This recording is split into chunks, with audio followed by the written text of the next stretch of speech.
পনির ছাড়াই এবারে চানা মশলাটা রেডি করেছিলাম, কিন্তু খেতে ঝাক্কাস হয়েছিল। তার জন্য সবার প্রথমে কি করেছিলাম বলতো, 100 গ্রাম টক দইয়ের মধ্যে জিরে গুঁড়ো, ধনে গুঁড়ো, তার সঙ্গে আর কি কি দিয়েছিলাম বলতো, হলুদ গুঁড়ো, কাশ্মীরি লঙ্কার গুঁড়ো আর কস্তুরি মেথি একসঙ্গে দিয়ে ভালোভাবে ফাটিয়ে নিয়েছিলাম কিছুটা সময় নিয়ে। দেখো সব কিন্তু এক একে দিয়ে দিয়েছি, দেওয়ার পরে এবারে কিছুক্ষণ সময় নিয়ে কিন্তু এটাকে মেশাবো। মেশানোর পরে এরকম কিন্তু দেখতে হয়েছে। তারপরে ফ্রাইং প্যান বসিয়েছি, ফ্রাইং প্যানে সাদা তেল দিয়েছি। দেওয়ার পরে সেটা যেহেতু হালকা গরম হয়ে গেছে, হয়ে যাওয়ার পরে তাতে আদা কুচি দিয়েছি।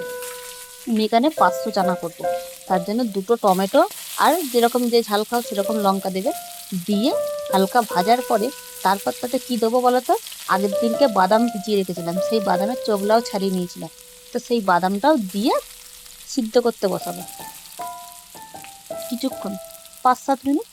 দেখো মজে গেছে কিন্তু জিনিসটা। তাহলে এবারে এটাকে নাবাবো, নাবিয়ে নিয়ে মিক্সি করবো, তাহলেই কিন্তু কাজ শেষ। কারণ আমার কিন্তু 2টো গ্রেভি রেডি হয়ে গেল। এটা মিক্সি করলে একটা গ্রেভি রেডি হয়ে যাবে, আর সবার প্রথমে যে করলাম টক দইয়ের সাথে, সেটা তো একটা গ্রেভি রেডি হয়ে গেছে। তাহলে 2টো গ্রেভি রেডি যখন হয়ে গেছে, তাহলে চানা মশলা করতে আর কত টাইম লাগবে। আর দেখো এটাতে কিন্তু জলও দিইনি, গ্রেভিটা কিন্তু থকথকেই হয়েছে। তাহলে এবার আবার কড়াইতে সাদা তেল গরম বসালাম, তার সঙ্গে চিনি দিলাম, চিনিটা ক্যারামেল হওয়া পর্যন্ত অপেক্ষা করলাম। তারপর তাতে কি ফোড়ন দেবো, প্রত্যেকবারের মতনই যা যা দেওয়ার, শুকনো লঙ্কা, তেজপাতা, গোটা জিরা আর গোটা গরম মশলা। এটা ফোড়ন দেওয়ার পরে এবারে কি করবো বলতো, যেই মিক্সিতে পেস্টটা ছিল সেটাকে দিয়ে দেবো, দিয়ে এবার এটাকে ভালোভাবে কিন্তু ভাজতে বসাবো বা মেশাবো তেলের সঙ্গে, হালকা কিন্তু লো ফ্লেমে।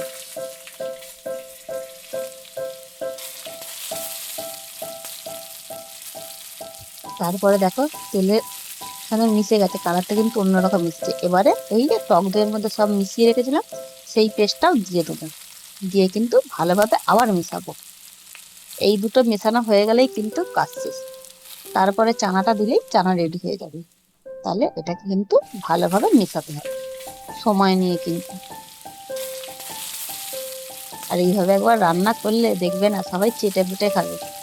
মুড়ি, লুচি, পরোটা, রুটি যাই দিয়েই দেবে না কেন, সবাই কিন্তু চেটে পুটে খেয়ে শেষ করে দেবে। তাহলে দেখো তেলও বেরিয়ে গেছে, ভালোভাবে মেশানোও হয়ে গেছে কিন্তু আমার। আমি কিন্তু অনেকক্ষণ সময় নিয়েই করেছি। তারপরে আগে তো কিছু নুন দিইনি, তাই এবারে কিন্তু পরিমাণ মতো নুনটা দিয়ে দিই।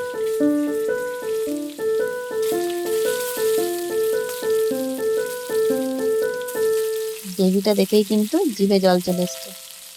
কিন্তু মটর বা চানা যাই রান্না করো, যখনই দেবে, দেওয়ার পরে কিন্তু কালারটা পুরো গ্রেভির নষ্ট হয়ে যায়। তাহলে দেখো আমি এটা কিন্তু 4টে সিটি মেরে রেখেছিলাম, আর আগের দিনকে ভিজিয়ে রেখেছিলাম, তার জন্য দেখো কি সুন্দর ফুলেছে। তো এবারে চানাটা দিয়ে দেবো, দেওয়ার পরেই দেখবে কালারটা কি বিচ্ছিরি হয়ে যাবে, কিন্তু কালারটা আবার শেষে ফেরত আসবে, তার জন্য সময় নিতে হবে। তাহলে এবার এটাকে ভালোভাবে মেশাবো। আর যে কোনো রান্নাই কিন্তু লো ফ্লেমে ভালো হয়। আমি কিন্তু দেখবে যে কোনো রান্না করলে হালকা আঁচেই করি, খুব বেশি ডিপাস দিই। তো এবারে মিক্সি ধোয়া জল বা বাটিটাকে ধুয়ে ভালো করে জলটা দিয়ে দিলাম, আলাদা কিন্তু জল দেবো না। দিয়ে এবার এটাকে ভালোভাবে মিশিয়ে নিয়ে একটু ফুটতে দেবো, তবেই তো কালারটা আসবে। নাহলে এখন দেখে মনে হচ্ছে যে অত সুন্দর গ্রেভির কি বিচ্ছিরি কালারটা হয়ে গেল। তাহলে সবুজ ধরতে হবে, বলে না সবুরে মেওয়া ফলে। দেখো কালারটা কি সুন্দর এসছে। তার মধ্যে আমি টেস্টের জন্য 2-3টে কাঁচা লঙ্কা চিড়ে দিয়ে দিয়েছিলাম, যাতে কাঁচা লঙ্কার ফ্লেভারটা আসে।